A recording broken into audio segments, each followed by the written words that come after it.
Hello అండి. మా బాబు వాళ్ళ స్కూల్లో ఉమెన్స్ డే సెలబ్రేషన్స్ చేశారనమాట. నేను ఫస్ట్ టైము ఉమెన్స్ డే సెలబ్రేషన్స్‌లో పాల్గొనడం. కానీ ఎంత బాగా చేశారో తెలుసా స్కూల్లో. సెలబ్రేషన్స్ అనేది గ్రాండ్‌గా చేశామనేది ఇంపార్టెంట్ కాదు. అందరితో కలిసి చేసుకున్నామా లేదా అనేది ఇంపార్టెంట్.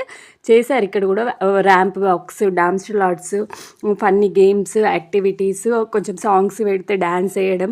ఇంత కానీ ఇట్లాంటివి ఉంటే మాత్రం ఆడవాళ్ళకి చాలా రిలాక్సేషన్. ఎందుకంటే ఎప్పుడు ఇంట్లో పని చేసుకుంటూ అటు కొంచెం మైండ్ అంతా స్ట్రెస్ఫుల్గా ఉంటుంది కదా. ఒక్క రోజన్నా ఇట్లా ఉంటే ఎంత హ్యాపీగా ఉంటుంది. ఏ హడావిడి లేకుండా, ఏ టెన్షన్స్ లేకుండా మైండ్ ఎంత రిలీఫ్గా ఉంటుంది. ఆ డే మాత్రం ప్రతి ఒక్కళ్ళు హ్యాపీగా ఫీల్ అయిపోయారు, నాతో సహా.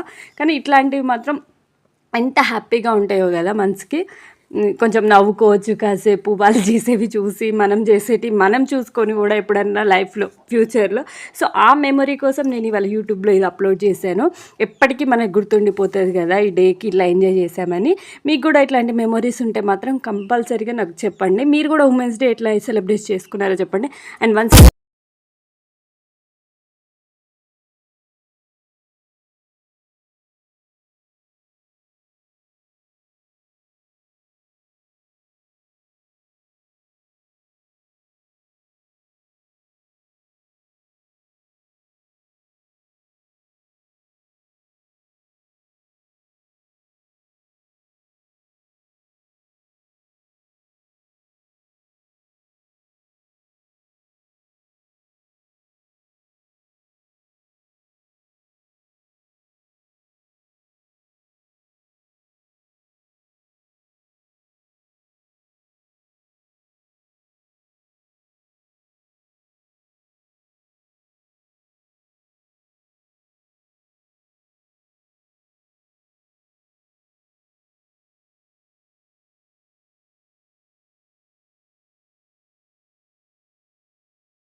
గేమ్స్ అంటే ఒక 12 మెంబర్స్ని పిలిచి స్టార్ట్ చేశారనమాట. మేము చాలా యాక్టివ్గా గేమ్స్ స్టార్ట్ చేసాం, కానీ ఇంత ఈజీగా అంటే ఏదో ఆడాలి అన్నట్టు ఆడాం, కానీ అంత సీరియస్గా అయితే ఆడలేదు.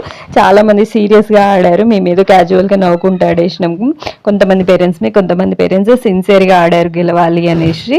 బట్ అట్లా ఆడడం కరెక్ట్, మేమే అంత సీరియస్గా తీసుకోలేదు. లాస్ట్కి అనిపించింది, ఎందుకంటే మా వాడేంటంటే వాళ్ళు విన్నర్స్ అని ఇట్లా పెట్టేసినాక అమ్మ నువ్వెందుకు అట్లా వీలే అని అన్నాడు. అట్లా అన్నప్పుడు కొంచెం బాధ అనిపించింది, అరే కొంచెం సీరియస్గా ఆడాల్సింది అని. కాకపోతే ఏం చేస్తుంది చెప్పండి, అప్పుడున్న ఎంజాయ్మెంట్ మూమెంట్లో సర్లే అంత సీరియస్గా ఏం ఆడతానులే అన్నట్టు పోయింది. కానీ ఆడాల్సింది. ఏం చేస్తాం, కొన్ని చేసినాక రిలాక్స్ అవుతాం కదా, అట్లా అనమాట. మీరు ఎవరన్నా ఇట్లా చేశారా చెప్పండి. అయ్యో మన బాబు ఫీల్ అయినాక మనకు అనిపిస్తుంది కదా అట్లా చేసి ఉండాల్సింది అని. తర్వాత మేము డాన్స్ వేసినాక మా బాబు కింద ఉన్నాడు అనమాట. కింద ఉండి ఇక వచ్చినాక అమ్మ నువ్వు డాన్స్ వేసావు కదా, అమ్మ నువ్వు గేమ్ ఆడావు కదా నేను చూసా అంటే అప్పుడు ఎంత మంచిగా అనిపిస్తుంది కదా మనకి. అంటే మన చిల్డ్రన్స్ స్టేజ్ మీద ఉండి వాళ్ళు ఆడుతుంటే డాన్స్ చేస్తుంటే మనం చూస్తూ ఎంజాయ్ చేస్తాం కదా, ఆ ఫీలింగ్ని మన కొడుకు మనతో చెప్పడం, నువ్వు వేస్తే నేను చూసా అమ్మ, నువ్వు ఆడుతుంటే నేను చూసా అమ్మ అంటే అది ఎంత హ్యాపీగా అనిపిస్తుంది కదా. అండ్ మ్యూజికల్ చైర్లో కూడా చాలాసేపు ఆడామన్నమాట. యాక్చువల్లీ కొట్టుకున్నాం కూడా కొద్దిసేపు. అయితే చాలామంది మీకు ఇక ఇట్లా రొప్పులాగా వచ్చేసింది అనమాట. ఇక సర్లే అని గివప్ ఇచ్చేసినాం. అన్నీ ఎంత ఫన్నీగా అనిపించిందో ఈరోజు మాత్రం ఉమెన్స్ డే చాలా అంటే చాలా ఎంజాయ్ చేసినాం. మెయిన్ థింగ్ ఏంటంటే మ్యూజికల్ చైర్లోనే ఎంజాయ్ చేసాం. చాలామంది పేరెంట్స్ కూడా ఈరోజు పరిచయం అయ్యారు. నాకు ఇప్పటిదాకా మా వాడి స్కూల్లో పేరెంట్స్ చాలామంది తెలియదు, క్లాస్ పేరెంట్స్ అయితే అసలు తెలియదు. సో ఈ రోజు అయితే చాలామంది పేరెంట్స్ పరిచయం అయ్యారు. ఇట్లా ఆడుతుంటే ఇట్లా మాట్లాడుతుంటేనే కదా ఎవరైనా తెలిసేది, ఎవరైనా మనకి పరిచయం అయ్యేది. సో ఇట్లా అనమాట. చూసిండ్రా అసలు ఎట్లుంటుంది అంటే అట్లుంటుంది మా దగ్గర. కొట్టుకోవడమే మెయిన్, కానీ ఇది ఒక బెస్ట్ మూమెంట్ అని చెప్పొచ్చు.